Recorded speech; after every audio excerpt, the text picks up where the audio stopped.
A long, long time ago, in Great Benin Kingdom, there lived a humble but clever fisherman. His name was Ogie. Every morning, he and his 3 sons, Ogie, Ebo, and Osas, went to the river to hunt for fish. And many nights, they came back home empty-handed. This made the fisherman very sad. One day, when Ogie entered the forest to drink his sorrows away, he met a thirsty tortoise. "My dear fisherman, please share your palm wine with me so I don't die of thirst." The tortoise pleaded with the fisherman. But the fisherman had come to the forest to drink and die, so he refused. "Please," the thirsty tortoise cried, "share your drink with me or I will die." Again the fisherman refused. Then the tortoise told him, "If you share your drink with me, I will make you a very rich man." The fisherman laughed. "How can you, a miserable tortoise, make me rich?" But he was curious, so he shared his drink with the tortoise. After the tortoise had drank to his fill, he told the man, "Answer these 3 riddles and you'll be the richest, most powerful man in the whole of Benin Kingdom, and your sons will be kings." The first riddle is, "I have skin, but no bones. I get filled up, but have no belly. I can be carried, but have no legs. What am I?" The fisherman was confused, but just as he lifted his palm wine bag to take a drink, the answer popped into his head.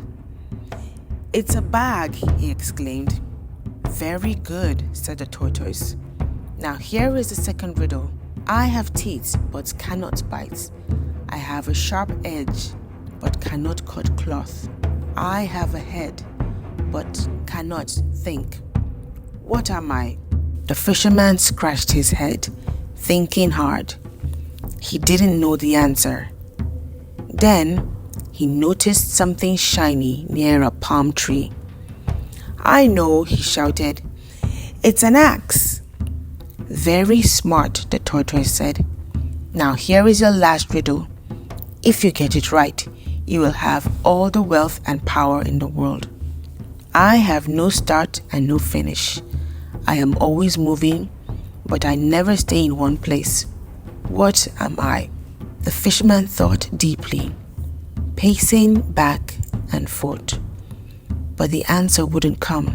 Hours passed, and as night fell, he sighed in frustration. Just as he was about to give up, a spark of understanding hit him. "The answer is time." "Good answer, my dear friend," the tortoise laughed. Then it began to slowly walk away. The fisherman waited for something to happen, but nothing did. He frowned, feeling tricked. "I answered all your riddles," he said. "Where are my riches? Where is my power?" The tortoise gazed up at him. "Patience, my friend. At dawn tomorrow, go to the riverbank. There you will find everything you seek." And so, the next morning at sunrise, the fisherman hurried off to the riverbank. When he arrived, there was nothing at the riverbank. He waited and he waited, but there was nothing. Just as his spirit grew restless, and as he was about to turn back, the earth under his feet trembled with the sound of hooves. Quickly he crouched behind a tall bush, his heart pounding. Out of the harmattan dust, 5 mighty horses appeared, their riders clad in beautiful royal robes. It was the Oba of Benin, his 4 councilmen, and royal guards by his side. "What brings the Oba himself to this humble riverbank?" the fisherman wondered. Though his feet longed to leave, curiosity gripped him like a spell. He stayed hidden, his eyes wide with wonder. From his hiding place, he heard the councilmen talking. Their voices were low, but the fisherman caught the words of a strange prophecy. The next ruler of the great Benin Kingdom would not be born of royal blood, but a humble man whose wisdom would surpass even the Obas. Yet, where could they find such a man? The councilmen, eager to please, advised the Oba to hold a grand tournament, then invite the fiercest warriors and the wealthiest merchants to compete for the hands of his 3 daughters. But the Oba, wise as he was, shook his head slowly. "No," he said, "the prophecy speaks not of wealth or strength. The man who will rule must be wise and come from humble beginnings." The fisherman's heart raced like a drum. He thought of his sons who were sharp of mind but lacked riches and noble birth. Just then, in his excitement, the fisherman's foot slipped on the muddy bank and he tumbled out from behind the bush, landing at the feet of the Oba. The Oba's eyes narrowed, and the royal guards, as swift as leopards, surrounded the intruder. Their swords were drawn, and the fisherman's life hung in the balance. "Forgive my intrusion, O great Oba," the fisherman begged, prostrating himself before the Oba. The Oba, known for his fairness, raised a hand. The guards stepped back, lowering their machetes. "What brings you here, fisherman?" the Oba asked. The fisherman, summoning his courage, replied, "Oh, wise Oba, allow me a private word," he said. "What I have to say concerns the prophecy and the future of our great kingdom, Benin." Intrigued, the Oba nodded, and the fisherman whispered into his ear. The Oba listened intently, and when the fisherman finished, the Oba smiled a rare smile that lit up his face. "You speak with the voice of the ancestors," he told the fisherman. As a reward for what the fisherman had told him, the Oba handed him a fine bag filled with dazzling fabrics, a wagon of yam, and some cowries.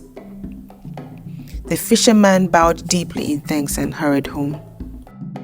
The fisherman, with his heart full of clever plans, returned to his village. He gathered his 3 sons and showed them the gifts from the Oba. With a smile, he told them all that had happened at the riverbank and shared the Oba's challenge. Word spread like wildfire through the kingdom. The Oba was seeking men worthy of his daughter's hands. And so, the day of the challenge came, and everyone gathered at the market square to see which suitors would win the hands of the Oba's daughters. All the warriors gathered in the middle. They were draped in their outfits, ready to fight for the hands of the princesses. But unfortunately, the rules had changed. "I will ask you a riddle," the Oba said. "And if you get the correct answer, then I will offer my daughters from youngest to oldest in marriage to you. The first riddle is, I have skin but no bones. I get filled up but have no belly. I can be carried but have no legs. What am I?" One by one, the suitors stepped forward, offering answers more ridiculous than the last. Soon, only the fisherman's youngest son, Osas, remained. Osas was a quick-witted and observant man who had also inherited his father's cleverness. With a confident smile, he told the Oba, "The answer is a bag." The crowd murmured in whispers as the Oba nodded his head. "You are correct," the Oba said, and so Osas found himself introduced to the youngest princess. Then the Oba presented the second riddle. "I have teeth but cannot bite. I have a sharp edge but cannot cut cloth. I have a head but cannot think. What am I?" This time, the fisherman's second son, a skilled woodcarver named Ebo, stepped forward. Without hesitation, he declared, "An axe." And so the Oba's second daughter was promised in marriage to the fisherman's second son. Now it was night time, and the Oba decided to continue with the challenge tomorrow. But the Oba's dog was a clever dog who loved his master, and he had seen everything. So he padded over to the palace to report to the Oba. When the Oba realized that the fisherman had tricked him, he was furious. He called for the wisest animal in the kingdom, the tortoise. "Give me a riddle so difficult, no one can solve it," he demanded. The tortoise whispered a very tricky riddle. After he was done at the palace, he snuck over to the fisherman's hut that night. "The Oba wants to trick you," the wise animal warned. Then he whispered the new riddle to him. The fisherman was grateful. He thanked his friend, then woke up his oldest son. Then woke up Ogie, his oldest son, and shared the tortoise message. The next morning, the Oba and the rest of the people assembled in the market square for the final riddle, and the Oba announced, "Whoever solves this riddle will not only marry my daughter, but when I die, he will rule in my stead, and so will his children thereafter. I am the giver of life, yet I can also take it away. I am found in abundance, yet I can be scarce. What am I?" Every suitor was asked, but none could answer. Just as all hope was lost, Ogie, the eldest son of the clever fisherman, stepped forward. All eyes were on him. Ogie knew the answer, but he also knew how it had come to him. His heart beat like a drum in his chest.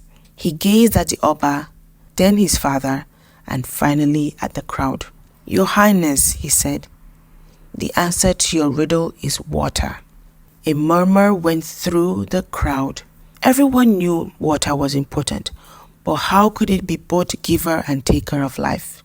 Water helps our crops to grow. It quenches our thirst. It is all around us, and we need it to live. But too much water can bring floods, and if it is scarce, our crops die and people get sick. The Oba nodded, impressed. Ogie was correct. Then the eldest son surprised everyone even further. He confessed to the Oba how he had learned the answer to the riddle. The crowd gasped in outrage, and the Oba frowned. "So, you mean to tell me the fisherman and the tortoise are trying to outsmart me?" the Oba asked. But Ogie said, "My father taught us that honesty is always the answer, while the tortoise taught me that true wisdom is being truthful, even when it is hard. Please, Your Majesty, forgive us." The Oba looked at the fisherman, who stood proudly but nervously beside his son.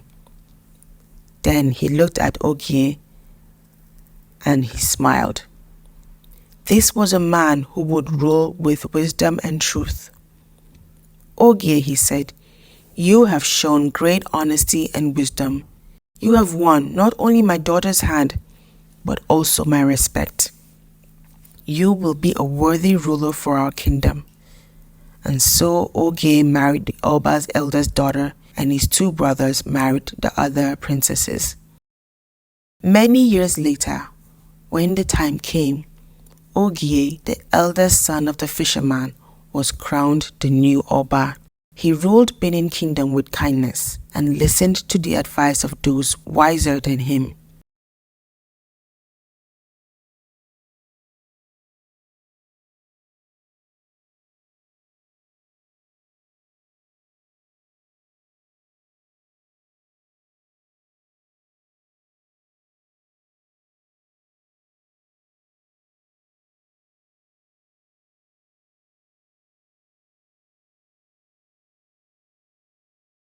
Such as his father and the tortoise. And the people of Benin Kingdom lived happily and prosperously ever after.